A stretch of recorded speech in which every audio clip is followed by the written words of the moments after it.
Hey, my name's Glenn, I'm from fakeshemp.net, and I'm here to review the brand new Clint Eastwood film, The 1517 to Paris.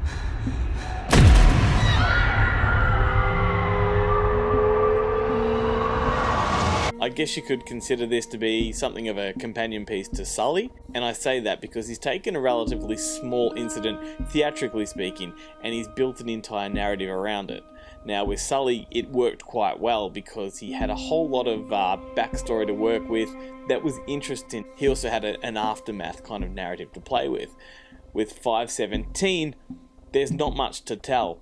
It's quite an ambitious film though, because he's actually taken the real life heroes from the story and had them act as themselves, which, you know, Clint Eastwood's in his 80s. This is a huge undertaking when you think about it, because you've got to coach these guys through. Unfortunately, it just doesn't pay off because these guys can't act, and it's very obvious. Look at the baby soda, Spencer! Alex, shut the heck up. Interestingly, the film does begin in the early to mid 90s when these kids were in elementary school, and for the first 20 minutes to 30 minutes it's a really interesting film because we've got real actors and we're exploring these kids' development into their interest in the military, into their sort of war games that they play, the strong bond and friendship that they have with each other, and it's really well told.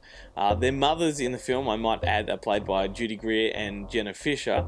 The problem is that once we get into the adult stuff, which is the chunk of the film, it's just really poorly done. It's essentially a travelogue. Now, in case you don't know the story, these guys were three Americans that were traveling through Europe. Spencer Stone, Anthony Sadler, and Alex Skalatos. And two of them were in the military, the other one was a civilian. And when they were on the train towards Paris, they actually foiled a terrorist attack. A guy came out of the washroom, branding a machine gun. He had enough ammunition to take out everyone on the train, but because of these three heroes and a fourth French guy who doesn't really get much credit in the film, they managed to take him down, and they ended up getting France's highest honour, and their story went around the world. You might remember it. It's a good story in and of itself. Is it a big enough story for a whole feature film? Definitely not. Has Clint Eastwood told it well?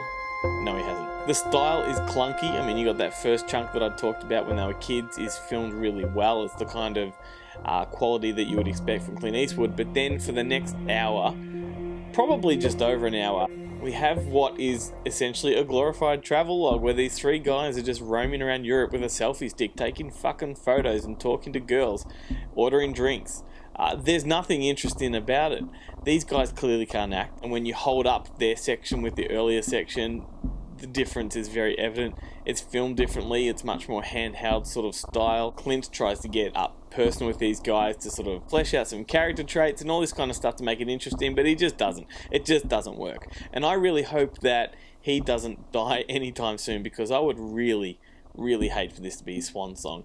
I actually was looking through his whole catalogue of films, and he's made over 30. Like, this is a really prolific filmmaker, and this, in my opinion, is easily his worst film. I really didn't like it. I was in a cinema full of people that were all looking at their watches, waiting for this fucking movie to end.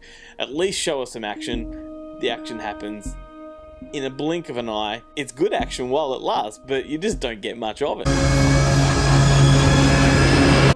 So far for 2018, we're still early in the year, but 1517 to Paris is certainly one of the weakest films of the year. Make of it what you will. I wouldn't recommend seeing it at the cinema, which is a shame. Maybe wait for it to hit home entertainment, give it a go. I'm sure it'll land on a streaming service before long. I wouldn't pay too much money for this one. So anyway, that's what I think of the film.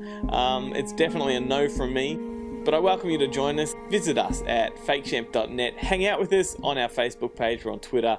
Obviously, we're on YouTube. We have a movie club. We have videos. We have blogs. We have reviews. We have all kinds of things. And we invite you to come along and join. And I will catch you next time.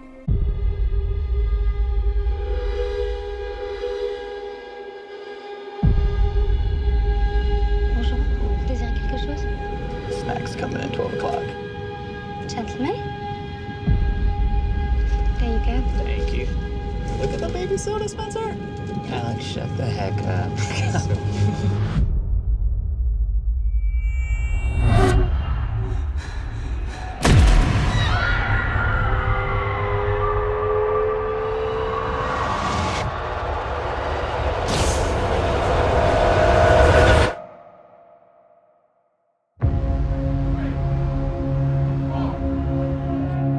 once you begin to discover who you are, then you really realize how you have been given authority over your life.